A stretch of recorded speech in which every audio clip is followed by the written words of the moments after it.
चुड़ैल से हुआ सामना। चुड़ैल स्टोरी। मेरा नाम प्रतीक मिश्रा है। मैं वेस्ट बंगाल के एक गांव में रहता हूँ। मैं अभी इंजीनियरिंग का अभ्यास कर रहा हूँ और साथ में मैं एक सोलो बाइक राइडर भी हूँ। मैं अक्सर छुट्टियों के दिन या फिर वीकेंड पे अपने बाइक लेकर लॉन्ग राइड पे चला जाता हूँ। एक दिन मेरे साथ कुछ ऐसी घटना घटी जिसे आज भी सोचता हूँ तो मेरे शरीर की रूह तक कांपने लगती है। आज से 2 साल पहले की बात है।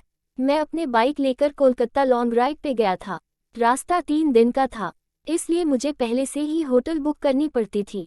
एक बार रास्ते में मुझे बहुत भूख लगी थी, इसलिए मैंने अपनी बाइक को साइड में पार्क किया और पास में नाश्ते की दुकान पे जाके 2 वड़ा पाव खा लिया। बाद में मैंने अपनी ट्रैवलिंग की शुरुआत कर दी। कुछ समय बाद शाम को अचानक मेरे पेट बिगड़ने लगा।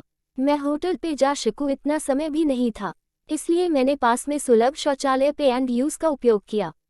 वहीं पे मुझे किसी के पायल की आवाज़ सुनाई दी। मुझे कुछ अजीब सा लगा कि पुरुष के शौचालय में एक औरत का क्या काम। इसी समय वहां की लाइट चालू बंद होने लगी। मैं तो को डर के मारे कांपने लगा। मेरे शरीर के रुवटे खड़े हो गए। मैंने जोर से आवाज लगाई, कौन है जो यह मजाक कर रहा है? बाहर निकल के तुझे छोड़ूंगा नहीं। थोड़ी देर बाद वहां सब ठीक गया। मैं जल्दी से बाहर निकलने की कोशिश कर रहा था लेकिन वॉशरूम का दरवाजा नहीं खुल पा रहा था। मैंने चौकीदार को आवाज लगाई तो उसने आके देखा तो दरवाजा बाहर से खुला था।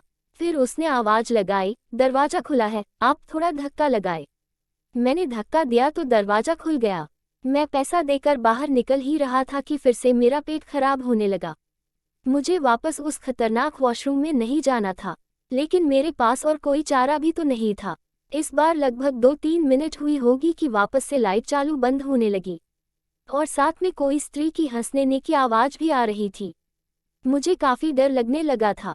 मैं जल्द ही अपना काम पता के बाहर निकलने की कोशिश कर रहा था, लेकिन मैं वहीं से उठ ही नहीं पा रहा था। मुझे ऐसा लग रहा था कि कोई मुझे पर बैठ गया हो। मैं अपनी पूरी ताकत लगा के खड़ा हो गया और दरवाजा खोल के बाहर निकल गया। बाहर देखकर मैंने देखा कि सुलभ शौचालय का मुख्य दरवाजा बंद था और उस पर काफी सारे जीव जंतु चिपके हुए थे। यह सारा खौफनाक दृश्य देखकर मेरे तो प्राण ही निकल गए हो ऐसा महसूस होने लगा। मैं जोर जोर से रोने लगा। वहां पे काफी अंधेरा था और काफी दुर्गंध भी आ रही थी। मुझे लगा कि मैं यहाँ से कैसे बाहर निकल पाऊंगा। उसी वक्त मेरे सामने एक बड़ी बड़ी लाल आंखें वाली, लंबे बालों वाली भयानक औरत खड़ी थी। उसे देखकर मेरे तो होश ही उड़ गए। मैं तुरंत ही दरवाजे की ओर दौड़ा, लेकिन घबराहट की वजह से मेरे पैर फिसल गए और मैं नीचे फर्श पे गिर गया। पायल का आवाज कर रही वो भयानक औरत मेरी तरफ आ रही थी। उसे देखकर लगा कि आज मेरी जिंदगी का आखिरी दिन है, अब मैं बचने वाला नहीं हूँ। थोड़ी ही देर में वो औरत मेरे पास आकर बैठ गई और मुझे जानवर की जैसे सूंघने लगी। मुझे अपनी मौत साफ साफ दिख रही थी।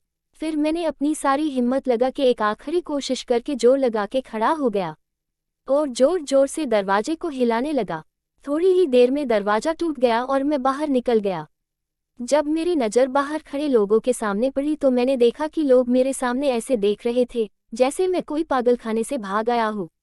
लोग मुझे यहाँ तक बोलने लगे कि पागल है क्या, पी के आया है। तभी वहाँ पास में खड़ा आदमी ने मेरे पास आके पूछा कि भाई तुम वहाँ अंदर क्या कर रहे थे?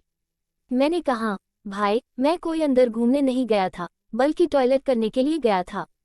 मेरी बात सुनकर उस भाई ने मुझसे कहा तुम जरा पीछे मुड़कर तो देखो। मैंने जब उस आदमी की बात सुनकर पीछे मुड़कर देखा तो मेरे तो होश ही उड़ गए। वही कोई भी शौचालय नहीं था, बल्कि एक पुराना टूटा फूटा खंडाल मकान था। ऊपर वाले की मेहरबानी थी कि मैं सही सलामत बच गया और उस भयानक देखने वाली चुड़ैल की चंगुल से बच निकला।